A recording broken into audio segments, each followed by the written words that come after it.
Comment se réalisent les transcendantaux à l'heure de la mort? Alors, pour répondre à cette question, il faut bien être lucide. En philosophie, on est un peu impuissant, mais c'est la révélation chrétienne en particulier qui a répondu à cela, en disant, voilà, l'être humain porte effectivement en lui des désirs immenses d'infini, que la petite Thérèse d'ailleurs décrivait. Elle disait, j'ai cherché quelque chose qui pourrait combler mon cœur, à savoir un amour qui ne s'use jamais, une vérité qui illumine mon intelligence tout le temps, une puissance qui dépasse toute chose. Je l'ai cherché dans des créatures et je ne l'ai pas trouvé, je ne l'ai trouvé que dans le Créateur. On peut donc dire que pour la révélation chrétienne, ces désirs d'actes absolus qui sont présents dans le cœur de l'homme et qu'on voit même chez les petits-enfants, mais chez les hommes, chez les femmes, partout, se réalisera dans ce qu'on appelle la vision béatifique. Ça veut dire qu'on verra un jour, et on est fait pour ça, un être qui est tout puissant, donc qui nous donnera sa toute-puissance en cadeau, qui est lumière totale, c'est-à-dire qu'il a créé le monde entier, il le connaît, et en le contemplant, on verra tout ce qu'il faut voir, et qui est d'autre part infini amour, donc qui à chaque instant renouvellera en nous l'amour. C'est ce qu'on appelle l'actuation pure qui est promise et qui correspond effectivement à nos désirs intérieurs. Le monde est assez grand pour contenir nos petits besoins, mais nos désirs, le monde n'est pas assez grand pour les contenir parce que, en fait, il n'est pas fait pour la créature, il est fait pour cet être infini qu'est le Créateur. Je voudrais remarquer que ce que j'ai dit là n'est pas une démonstration absolue de l'existence de ce Dieu. Feuerbach, par exemple, le philosophe prince des athéismes au XIXe siècle, avait dit « Oui, le christianisme annonce la venue d'un paradis merveilleux qui est comme je l'ai dit. » Et il disait, en conséquence, c'est quoi le christianisme? C'est la projection maladive d'un homme raté par l'évolution et qui, pour être heureux et supprimer ses angoisses, se crée cette religion-là. Donc on voit, ce n'est pas une preuve, mais simplement, on pourrait répondre à Feuerbach, peut-être que c'est parce que nous sommes faits pour ce Dieu que nous avons ces désirs infinis.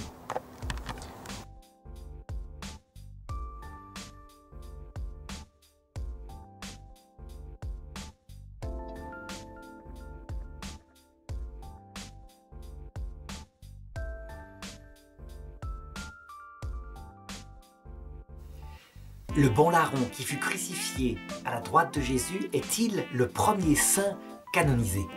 Eh bien, on est obligé de dire oui, par une parole du Seigneur lui-même. Aujourd'hui, avec moi, tu seras dans le paradis. Je sais que les témoins de Jéhovah, qui disent que l'âme ne survit pas à la mort, puisque l'âme, pour eux, c'est le sang, l'hémoglobine. Eh bien, ils traduisent « Aujourd'hui, je te le dis, virgule, un jour, tu seras avec moi dans le paradis. » Mais le texte grec est très net. Aujourd'hui, tu seras dans le paradis.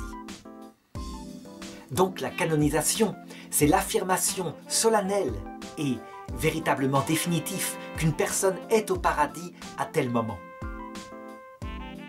Alors on pourrait objecter, mais le Christ était à ce moment-là descendu dans les enfers, ça veut dire dans les lieux inférieurs, dans les trois qui sont où il est apparu, à savoir le sein d'Abraham, paradis provisoire où attendait Abraham, et les saints de l'Ancien Testament. D'autre part, le purgatoire et les limbes, le passage de la mort. On pourrait dire donc, si le Christ lui-même n'est pas au paradis, comment le bon larron pourrait-il y rentrer? En réalité, le paradis consiste dans la vision face à face de Dieu. Et donc le Christ, dans son âme spirituelle, dès le moment de sa mort, a vu Dieu face à face.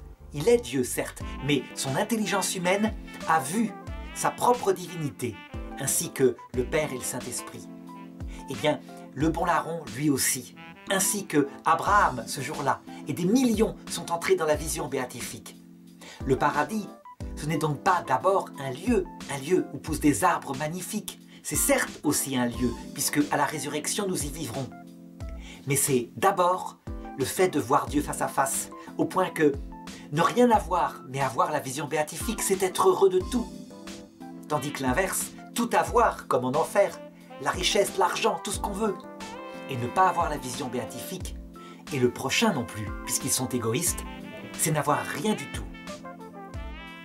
Donc, le paradis, le bon larron, ce jour-là, il l'emmenait avec lui partout où il allait. Il suivait le Christ dans son cortège victorieux, tandis que le démon plein de rage se rendait compte qu'il avait été vaincu par le Dieu tout humble et amour.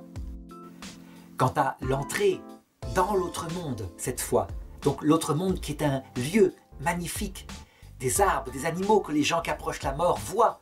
Eh bien, le bon larron, lui, il y est sans doute entré en même temps que le Christ le jour de l'Ascension, tout en pouvant revenir sur terre aider qui il le voulait. Parce que, comme je l'ai dit, le paradis, les saints, tout en passant leur temps à venir sur terre nous aider, l'emmènent toujours avec eux.